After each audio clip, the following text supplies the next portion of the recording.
Low dynamic range captures into a single image, when a single capture does not afford the necessary range for what is intended.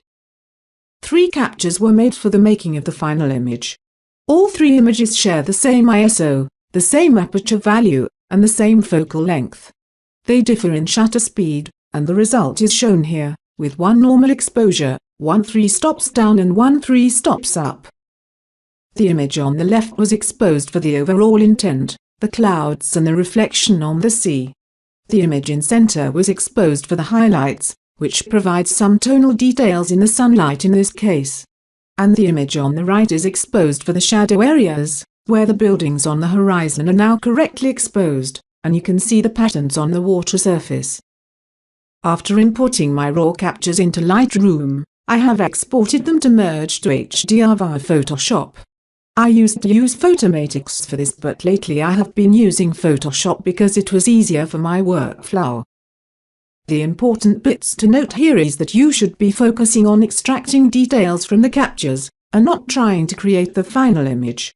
By keeping everything in 16-bit color space, we can manipulate the image further once we have our raw materials together.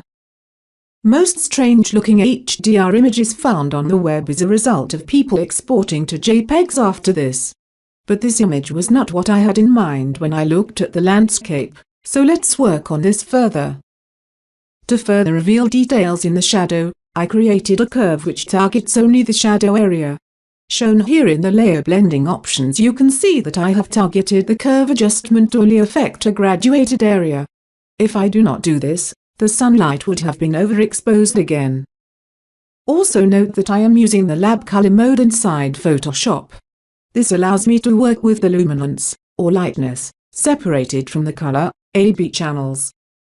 After I am satisfied with the shadow overall contrast, I work with the overall luminance contrast for the overall image.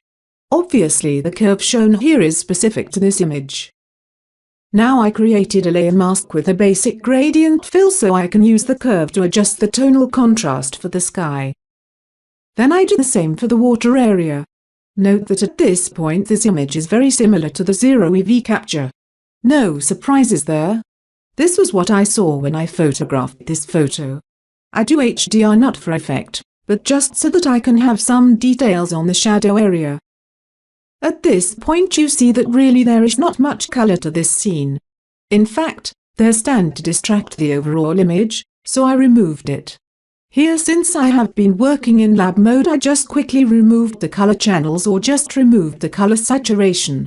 If I work with images filled with color, I usually would use the channel mixer in RGB mode or use the black and white tweaking modules inside Lightroom.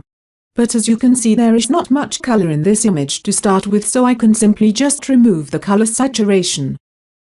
After importing back into Lightroom, I tweak things further as I feel that I can still get some more details in the shadow area.